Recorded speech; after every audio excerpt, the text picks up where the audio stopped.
Hello there. Some weeks ago I came across these words and I want to share them with you, so here we go. So I did not write this, I'll tell you who did afterwards. Have you ever wondered why we go to war, or why you never seem to be able to get out of debt? Why there is poverty, division and crime? What if I told you there was a reason for it all? What if I told you that it was done on purpose? What if I told you that those corrupting the world, poisoning our food and igniting conflict, were themselves about to be permanently eradicated from the earth? You might think that that is an idealistic fantasy. Well, let me tell you a story. We acknowledge that there are criminals, of course. They rob your house, they steal your phone, they can murder you too if they think they can get away with it. We have all experienced criminals in one way or another. Criminals, as we know, are those who choose personal gain over the rights of others with no regard for the laws. But here is where you need to expand your thinking. Criminals can also succeed in business and politics, and they can be elected as our leaders. If a criminal became the president, imagine what they could achieve. They could use the full weight of their executive power to commit much larger crimes and ensure that they and their friends were enriched to the fullest extent possible. A criminal president could create alliances with other criminal presidents and then collaborate on more global criminal activities. Anything goes. Drug running, human trafficking, whatever makes the biggest profit. The 20th century was turbulent with wars, economic disaster, famines and displacement. We have always accepted these as just human nature and simply the way the world works. Something inevitable and due to the weaknesses of human nature that lead us to these actions. This is where we were all tragically wrong. You are not a criminal. I am not a criminal.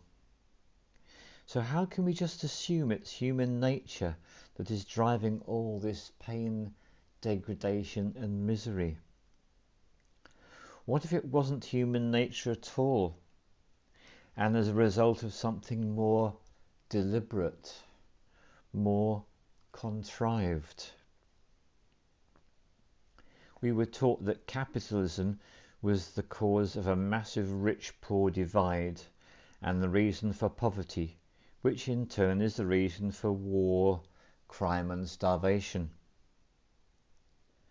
Others were taught that communism, the system of equal wealth across all people, was really to blame for the mess.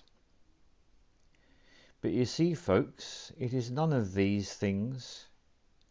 It is not our nature to fight and to be racist. It is not in our nature to rob from others.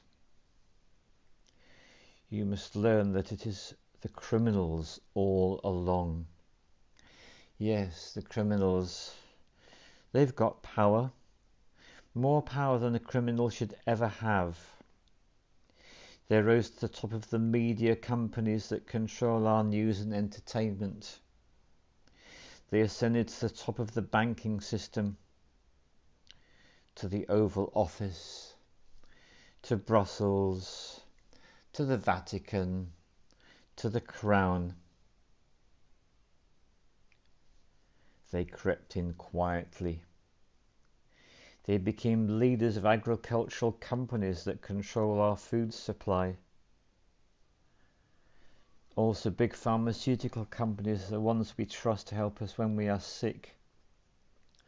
Nobody stopped them, and they just recruited more criminals to help them. First, they accumulated the world's wealth. They invented a system of money called central banking, which lends money to governments with interest, placing entire countries into eternal debt. People's wealth got less, their wealth got more. So much more. When the criminal is already as rich as they can get, then protecting their ill-gotten gains becomes a priority. Angry citizens tired of being poor are a major obstacle, and they can revolt if they suffer enough. The criminals needed to prevent this.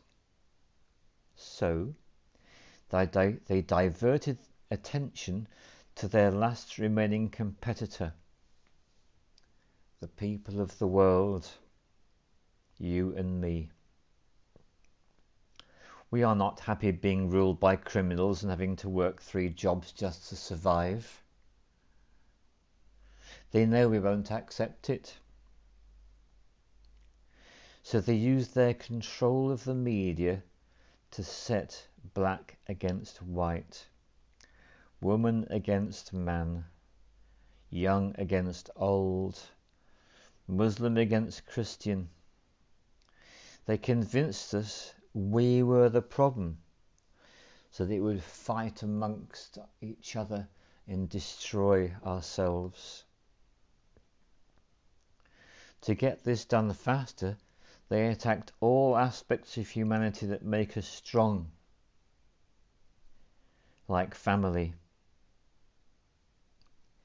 Using their influence over culture, they popularized lifestyle choices that led to a surge in broken homes, lost youth, and substance abuse. I could talk all day about how much else they have deliberately weakened us with, and it would turn your stomach. Meanwhile, we were all just trying to get on with living. So where are all the good guys in this story? Good people that just want to get married, have kids, make a living, enjoy their liberty. Well, there were good guys. Many. In January 1961, one became the President of the United States. He knew about these criminals and he wanted them gone. He knew their intentions for us all and he wanted to fight them. Sadly, he had no idea at all just how powerful they had become. And it wasn't that much later that he died by a bullet in the back of his car in the motorcade. President Reagan had good intentions for the American people.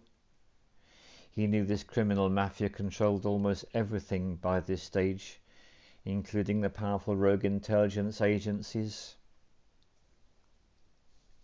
His economic policies were promising, but criminals needed a weak America to hold on to their power. And so Reagan was shown with another bullet, another assassin's bullet, that a growing US economy and prosperous citizens were not what the criminals wanted, not part of the game plan. It was looking pretty grim for good people. Every time someone wanted to stand up and do the right thing, they got stopped. Was it ever going to change? Would we ever become free? The criminals are also known as the deep state or the cabal because of how they control things behind the scenes. Since Reagan, every president was one of these deep state criminals, and so their empire grew and grew. And with each bad president came new depths America and the world would sink to. The world collapsed into darkness. Do you need me to tell you how? Destroyed factories, declining job numbers, sicker people, opioid drugs, destruction of Iraq, Syria and Yemen with pointless wars, displacement of people into Europe, ISIS, terrorism, collapsed governments, poverty, genocide,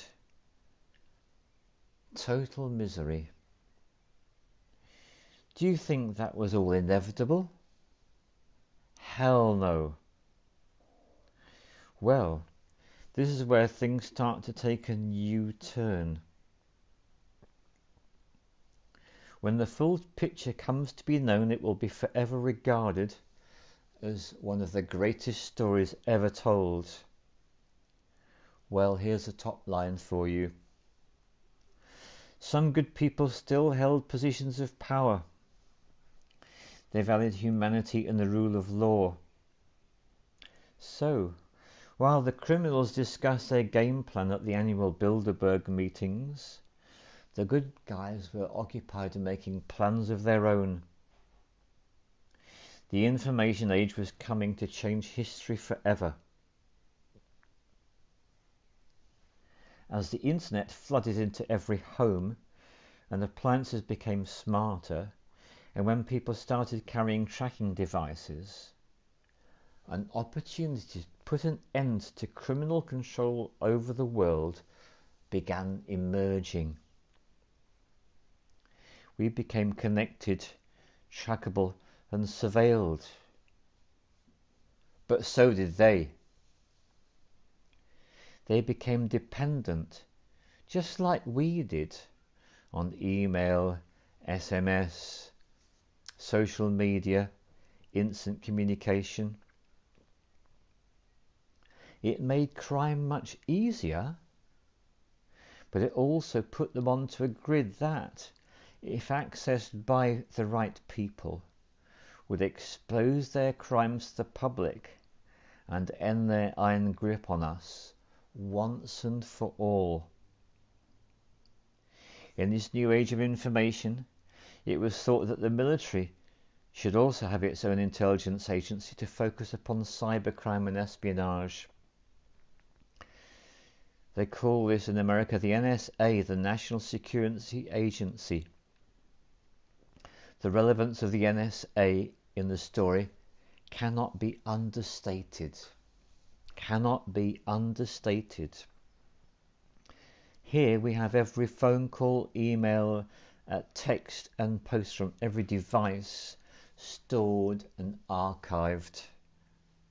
Whether it be someone making a doctor's appointment or the deep state setting up a massive heroin purchase from the Taliban.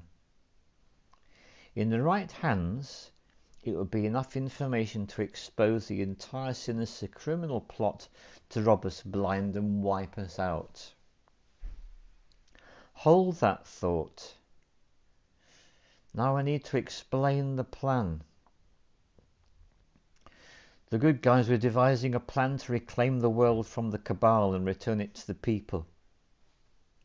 It would involve alliances with multiple countries, since the criminals had global rat lines, trade and other infrastructure in place that would need their cooperation.